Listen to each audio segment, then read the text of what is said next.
அனைவருக்கும் தமிழ் புத்தாண்டு நல்வாழ்த்துக்கள். நம்ம ஏப்ரல் 14ஆம் தேதி அப்படின்னு பார்க்கும்போது சித்திரை திருநாள் பராபவ வருடத்துக்கு போகிறோம். பராபவ வருடம் அப்படின்னா என்ன அப்படின்னா, திருத்தங்கள் வரப்போகுது. நம்ம வாழ்க்கையிலும் நிறைய திருத்தங்கள் நம்ம பண்ணணும் அப்படிங்கிற ஒரு விஷயத்தை தான் வந்து பராபவ வருடமாக பார்க்கப்படுது. இந்த பராபவ வருடம் ஜென்ரலாக எப்படி இருக்க போகுது அப்படின்னா, நேச்சுரல் டிசாஸ்டர்ஸ், அதாவது இயற்கை சீற்றங்கள், இயற்கை பேரழிவுகள், மிலிட்ரிஸ் உள்ளே வர்றது, இந்த வார் ஆல்ரெடி நம்மளுக்கு ஒரு இம்பேக்ட் க்ரியேட் பண்ணிகிட்டே இருக்குது அப்படிங்கிற ஒரு விஷயம்லாம் இருக்குது இல்லையா. நிறைய விஷயங்கள் மாறும் அப்படிங்கிறது தான். இந்த ஒவ்வொரு சித்திரை திருநாள்லையும் இந்த பராபவ வருடம், இப்போ இது பராபவ வருடம், இந்த ஒவ்வொரு சித்திரை திருநாள்லையும் எப்படி பார்க்கப்படுதுன்னா, இந்த நவநாயகர்கள் இருக்காங்க இல்லையா, இந்த நவகிரகங்கள், இவங்களுடைய பிளேஸ்மெண்ட்ஸ் வச்சு, அதாவது அந்த சித்திரை திருநாள் அன்னைக்கு இந்த பிளேஸ்மெண்ட்ஸ், பிளானட்ஸோடைய பிளேஸ்மெண்ட், கிரகங்களுடைய நிலைகளை வச்சு எப்படி இந்த வருடம் எப்படி போக போகுது அப்படிங்கிறது தான் வந்து பார்க்கப்படுது. அப்படி பார்க்கும் பொழுது மேஷத்துக்கு சூரியன் வரார் அப்படிங்கிறப்போ, அங்கே செவ்வாய் உச்சம் பெறுது அப்படிங்கிறப்போ, பாலிட்டிக்ஸில் சில மாற்றங்கள் நடக்கும். பாலிட்டிக்ஸில் கொஞ்சம் கவனமாக இருக்கணும்னு ஒன்று இருக்குது. அதே மாதிரி சனி இருக்கக்கூடிய இடம், இந்த இடத்துல வந்து இந்த ராஜா, மந்திரி, சேனாதிபதி இப்படிங்கிற ஒரு விஷயம்லாம் இருக்குது இல்லையா, இந்த மிலிட்ரிங்கிற ஒரு விஷயம் அப்படிங்கிறது சனியாகவே பார்க்கப்படுது. இங்கே புதன் ஒரு வேலையை பார்க்க போகுது. புதன் மறைஞ்சிருந்தும் சில வேலைகளை பார்க்கும், நேருக்கு நேராக இருந்தும் சில வேலைகள் பார்க்குங்கிற ஒரு விஷயம்லாம் இருக்குது. அதோட குருவோடைய அமைப்பு அப்படின்னு பார்க்கும் பொழுது, படிப்பு ரீதியான அந்த எஜுகேஷன் ரீதியான விஷயங்கள் எல்லாமே எக்ஸ்பான்ஷன் அப்படிங்கிற ஒரு விஷயத்துக்கு போக போகுது.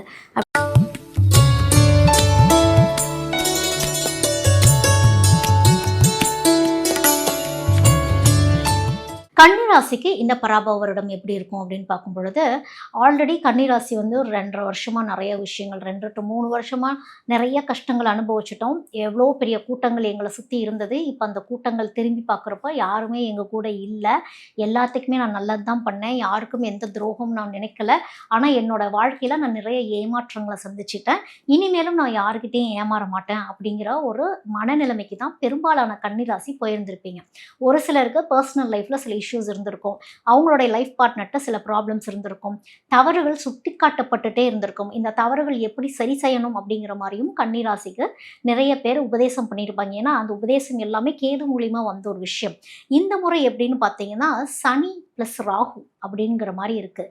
சனி ராகுங்கிறது என்ன அப்படின்னா, சனி ஸ்ட்ரிக்ட், ராகு எல்லா ஆப்பர்ச்சுனிட்டிஸும் கொடுக்கும். மறுபடியும் முயற்சி பண்ணி எழுந்து முடியாததை முடிக்க வைக்கக்கூடியது தான் ராகுவோடைய அமைப்பு. அப்படிங்கும் பொழுது சனி என்ன சொல்லும் அப்படின்னா, இதோடைய பின்விளைவுகளும் என்னங்கிறத பார்த்துட்டு உள்ளே இறங்குங்க அப்படிங்கிறது தான் வந்து சனி சொல்லக்கூடிய விஷயம். ஏன்னா ஆல்ரெடி நிறைய விஷயங்கள்ல நம்ம ஏமாந்தாச்சு, நிறைய விஷயங்கள்ல விட்டு கொடுத்தாச்சு, தெரியாமல் ஆல்ரெடி நிறைய பேத்துக்கு கையில் பணம்லாம் நிறைய புழங்கியிருக்கும். கடன் பெற்றிருந்திருப்பீங்க நிறைய பேர். எங்கே போய் யார்கிட்ட போய் பணம் கேட்டாலும் கொடுத்த கடன் கூட வராமல் போனவங்க நிறைய பேர் இருக்கிறாங்க. கண்ணியில் நான் கொடுத்த கடன் எப்போ சரியாக வரும், நான் பட்ட கடனை நான் எப்போ அடைப்பேன் அப்படிங்கிறதெல்லாம் இருக்குது. இந்த வருடமே எல்லாமே கரெக்ஷன் ஃபேஸ், எல்லாமே சரி பண்ணிகிட்டே இருக்கணுங்கிறது தான் பராபவ வருடம் நம்மளுக்கு சொல்லக்கூடியது. என்னென்னா திருத்தங்கள் எல்லாமே திருத்தி போகணும். அப்போது நிறைய விஷயங்கள் கற்றுக்க ஆரம்பிப்பீங்க. விநாயகர் வழிபாடு ரொம்ப அவசியம். பிள்ளையார்பட்டி போயிட்டு வாங்க. பிள்ளையார்பட்டியில் போய் விநாயகரை வழிபாடு பண்ணிட்டு வரும் பொழுது தொடக்கங்கள் எல்லாமே நல்லபடியாகவே இருக்கும். ஏன்னா பெரும்பாலும் கன்னிராசிக்காரங்க ஒரு விஷயத்தை ஆரம்பிப்பீங்க, பாதியிலே விட்டுருவீங்கன்னு ஒன்று இருக்குது. அப்புறம் இன்னொரு விஷயத்தை அப்படியே அங்கேருந்து கேட்ச் பண்ணி போயிட்டே இருப்பீங்க. இந்த தவிர நீங்கள் திரும்ப செய்யக்கூடாது. கன்சிஸ்டன்ட் எஃபர்ட்னு ஒரு விஷயம் சொல்கிறோம்ல, அந்த எஃபர்ட்டை கரெக்டாக போட்டுகிட்டே இருக்கணும். அங்கே ஒரு மிஸ்டேக் நடக்குதா, இது என்ன மிஸ்டேக்குன்னு பார்த்து மறுபடியும் அதை சரிதான் பண்ணணுமோ தவிர்த்து அதை அப்படியே விட்டுட்டு இன்னொரு விஷயத்தை நான் ஆரம்பிக்கிறேன்னு போகக்கூடாது. திரும்பி அதே மிஸ்டேக் தான் நீங்கள் இன்னொரு புதுசாக ஆரம்பிக்கிற விஷயத்துலையும் நீங்கள் செய்ய போகிறீங்க. அதனால் ஒரு விஷயத்தை ஆரம்பித்தா 2 வருஷம் ஆனாலும் சரி, நான் முடிக்காமல் விட மாட்டேன். ஏன்னா இந்த வருஷம் நீங்கள் போடக்கூடிய எஃபர்ட் என்னன்னா, நீங்கள் அஸ்திவாரம் போடுறீங்க அப்படிங்கிறது தான்.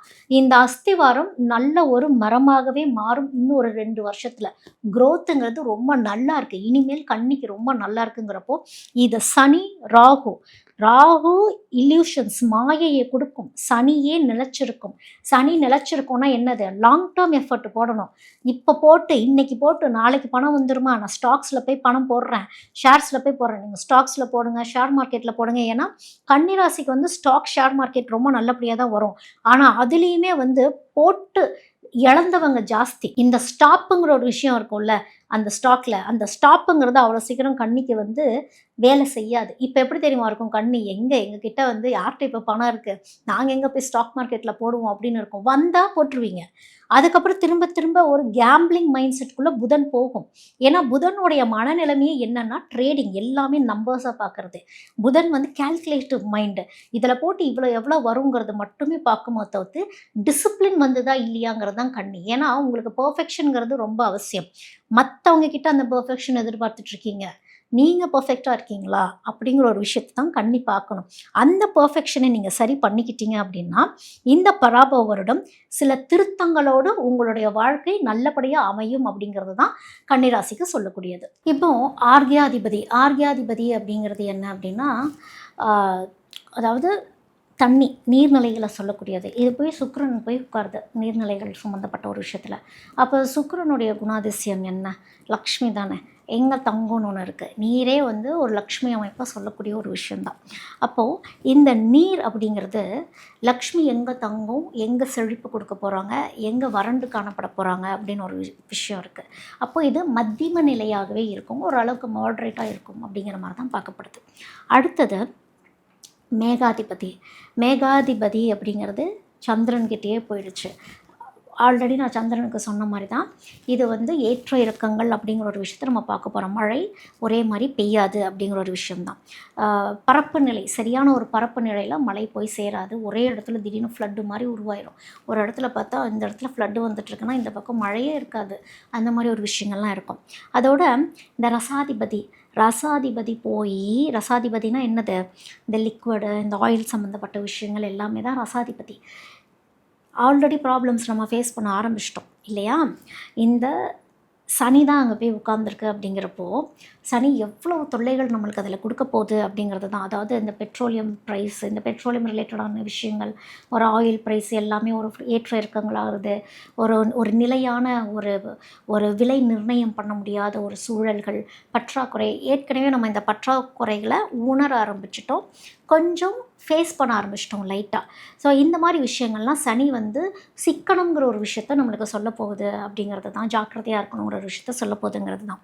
அடுத்தது வந்து இந்த நீரசாதிபதி அப்படின்னு சொல்கிறோம். அதாவது அடுத்தது வந்து நீரசாதிபதின்னு சொல்கிறோம். நீரசாதிபதிங்கிறது புதன் போய் உட்காந்துருது. புதன் போய் நீரசாதிபதியில் உட்காந்துருச்சு அப்படின்னாலே இந்த மினரல்ஸ், களிமண், இந்த களிமப் பொருட்கள் அப்படின்னு நம்ம சொல்கிறோம் இல்லையா, இந்த மாதிரி விஷயங்கள் சம்மந்தப்பட்டதுங்கிறப்போ இது அகெயின் ஒரு வணிகம் மாதிரி தான் இது உருவாகும். அதாவது என்னென்னா இந்த மினரல் சம்மந்தப்பட்ட விஷயங்கள்லாம் இன்னும் எங்கே இருக்குது, இன்னும் அது எப்படி வந்து இப்போ இந்த பிளாக்கேஜஸ்லாம் வருது, இந்த வார்லாம் வருது, வேறு என்ன ஒரு க்ரோத் கொண்டு வரலாம், உள்ளூர்லேயே நிறைய தேட ஆரம்பிப்பாங்க. இதிலேருந்து ஒரு க்ரோத் வர ஆரம்பிக்கும், உள்ளூர்லேயே நிறைய வளர்ச்சிகள் வர ஆரம்பிக்கும். இந்த களிமண் பொருட்களை, இந்த மினரல்ஸ்லாம் எங்கே இருக்குங்கிறத தேடி போகிறப்போ இதோடைய க்ரோத் அப்படிங்கிறது வரும் அப்படிங்கிறது தான் தோராயமாக இந்த வருடத்துடைய பொது பலனாக பார்க்கப்படுது.